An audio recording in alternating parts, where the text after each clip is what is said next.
Hello guys and welcome back. My name is Sandra. Filming in a bit of a different position today. My usual is like here. And I've just decided to move the camera around and film here. We'll see. Today I'm going to be filming a video on my sort of like top 5 health, well-being, I wanted to say health wealth, health like well-being sort of yoga books. They're not really my top 5, but that has a nice ring to it. But it's just books that I've been using this week to help me. I've mentioned in like probably the previous couple of videos that I haven't been feeling so great recently, and these are just books that I've been using this week to sort of help me out with my funk. So I thought I'd just speak about them just in case they help anybody else. I'm hoping the angle on this is okay. I feel like my camera's wonky. I might adjust this and we'll see. I don't know guys, it seems like it's still wonky, but we're just going to roll with it because otherwise I'm going to be here for a really long time. The first thing I want to talk about is this book. It's the most recent, I guess, acquisition of mine. It's called Practice You, and it's basically a journal for like meditation, and I guess after you've been doing yoga. So I've been doing a lot of yoga and meditation this week, and it's just nice to have something where you can write your thoughts down. There's a lot of like prompts and guides in here and like guided questions, so it's not like just a blank empty journal. I think that one of the main reasons I was actually drawn to this, and this was before like I was going through anything, is because of how pretty it is. I'm not gonna lie. It's absolutely stunning, and I will do some close-ups so you're able to see like what the inside actually looks like. But there are basically pages like this, and then you get to fill in these blank boxes, so you can see I've already filled in a couple. And yeah, it's just the watercolours that has been used in this. It's just visually very, very pleasing, and I think sometimes that's what you need. You need some bright colours sometimes when you're feeling a bit low, and it does sort of motivate you to do something about how you're feeling sometimes. Also, because the questions prompt you a lot about like to think about yourself and your feelings, and you know, your value, not your value in life, that sounds really bad, but like how do you think other people think about you, how do you think about yourself, and all those sorts of like questions. So I probably had this for about a month, and I've only probably started using it in like the past 2 weeks, but I do really like it, and I feel like hopefully I can establish some sort of routine where I do my yoga, do my meditation, and then write in this, because then you're able to like sort of look back. I like the fact that it's also a journal, because things like this really do help. Like I keep a gratitude journal in my bullet journal, but because it's a journal, you're quite free in how you're able to use it. So there are bits that I know I'm just going to like stick things down, and then other bits I'm just going to write. But because it doesn't have to be like neat and fancy and things like that, so because it's yours, you can make it really personal, and I think that's what I'm going to really enjoy about this. The next book is this book, which is the Inner Beauty Bible. I hauled this earlier this year. I haven't actually read it all completely. I've dipped in and out of it.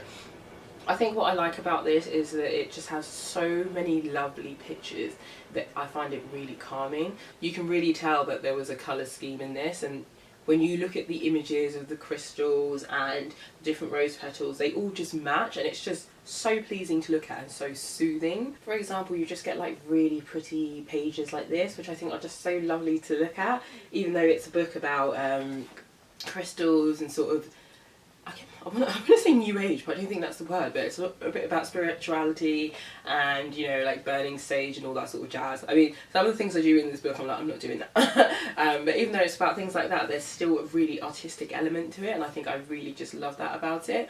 And like I said before, I think I do have some crystals and things, and this book doesn't encourage me to buy more because they're so expensive, but it encourages me to like use what I have as a grounding tool, and I don't know, try and do something about how I find myself feeling at certain points. So I have really enjoyed this, and I just think it's so aesthetically pleasing. It's just gorgeous. The next book I'm going to talk about is this little small one. This book was actually gifted to me like probably about 2 years ago, and I've always had it on my bedside table, and then obviously this week I'm like, oh, I think I need to read that book.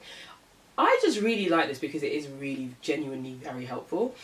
It's called The Little Book of Mindfulness, and you can just open this book on any single page and it will give you like a sort of mini meditation or a mini prompt to take in what's around you. And I just really like that. I think that sometimes you need this. So I think maybe I'm going to like carry this to work and just like have it on my desk, so that when I'm sitting at work and feeling a bit overwhelmed, I can have this sort of breather where it just says like, stop, take a look at your surroundings, take a look at what is around you, just sort of, you know, be at peace for a minute and then like go back to what you're doing. It's just been so helpful. You can open this book at any point and just find something that you can do and something that's going to help calm you down instantly. One of my favourites is on page 118, and it just says practice mindfulness. It's called practice for a reason.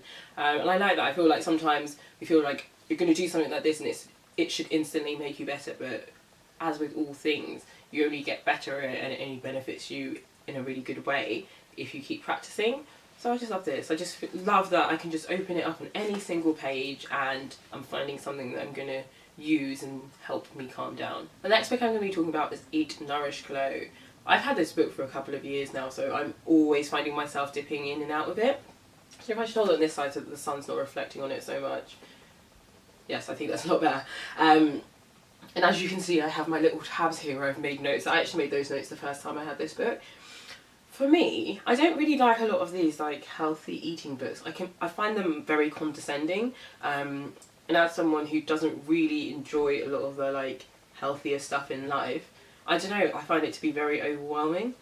But I feel like this book just really breaks it down, and she talks in a really lovely way, and it's more about like intuitive eating and just, you know, basics about eating healthily for your body, not eating healthy for like weight loss. Even though it has that little strap line here where it says 10 easy steps for losing weight, looking younger and feeling healthier. I kind of feel like that's not her goal. I feel like that's just more of a marketing sort of thing where this is how we're going to sell this book.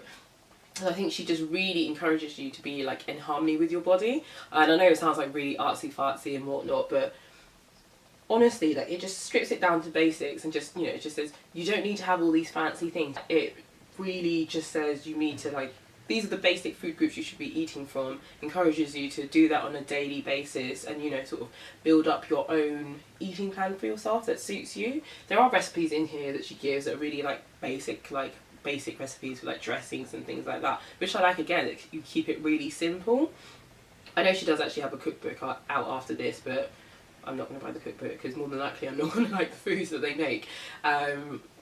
But the reason why I've been reading this week is because, one, I'm always trying to like eat healthier, but also because I know every time I read it, it inspires me, and I feel like that's what you need in this like journey to healthy eating. You need to be continuously consuming material that is helping you achieve that goal, and I feel like this does it. It's one of the only books that I've read on this topic that I feel like isn't condescending, and it's just like says it in plain English, and it's just like you just need to eat well to fuel your body. Like, there's nothing else. It's not for any aesthetic reason. It's not for like body goals, fitness goals, or anything like that. But in order to live a healthy life, to, you know, cure a lot of the ailments that you find yourself with, you probably just need to change your diet. Like, it all starts from there. The final book is this book. I've had this book for about 4 or 5 years now, and it's Light on Yoga, and it's by this guy who, they say, tagline, the world's most respected yoga teacher. He's actually passed away, and it was quite recent. I say recent, it was in the past 5 years maybe. I love yoga. Like, I love everything it stands for, even though I've never committed in my practice, but I always find myself going back to yoga whatever happens. And this book really is just like a light on yoga. In this book there are all these poses that this guy has like broken down, and they have images of all the poses. They explain how to do them. It explains the effects of all the poses, so if you're feeling like pain in a certain area, you can look up a pose and be able to do that to sort of help cure that ailment, essentially, because that is what yoga is really about. I just love that everything is in this one book. This book is really heavy, by the way, but I just love that everything is in here. It's one of the most helpful guides out there. Like, I know on the internet there's so many things to do with yoga, and you could probably find this online, but it's nice having a physical copy of someone who is an actual yogi, and they have pictures of all the moves. It's amazing. There are like moves in there that I've never even seen before. Like, I've never seen, you know, they have all those yoga accounts on Instagram. I've never seen people do them. And for me, this is just so helpful. It's just like a little encyclopedia. It's the best guide that I found. Not that I read many yoga guides or anything like that, but for me, this is all I need. Like, I've never felt the need to get anything more on yoga because I have this. And because I have been doing more yoga this week, I've just found myself dipping in and out of this book. I usually read a lot of it because I want to, I aspire to do those poses, and then I realise that I am lazy. So as well as having the guide to all the poses and why they're good for your body, there's also like a week by week guide for like yoga practices. There's breathing techniques, there's like spirituality in there. It's really good because it covers things like for beginners and also like I guess experienced teachers. I don't know anyone who wouldn't find this book useful. Like I count myself as a beginner even though I've been doing yoga for like 4 years, and that is simply because I am a beginner. I do it like I'll do it and then I'm like, well, I'm okay now, I'm gonna stop. But this book is just so comprehensive. It's a comprehensive guide. It's amazing and always brings me back to the zone of yoga. So that is it for the books that I read this week that have sort of helped me to manoeuvre through the situation. Still going to continue to read them, but some of them might be going back on the bookshelf now because I don't have time to read them, quite frankly, now. But I hope that was helpful to someone. If you'd like to know more information about any of the books, definitely just leave me a comment below. I'll be happy to respond. In the meantime, don't forget to like this video, comment and subscribe, and I will see you in my next video. Goodbye.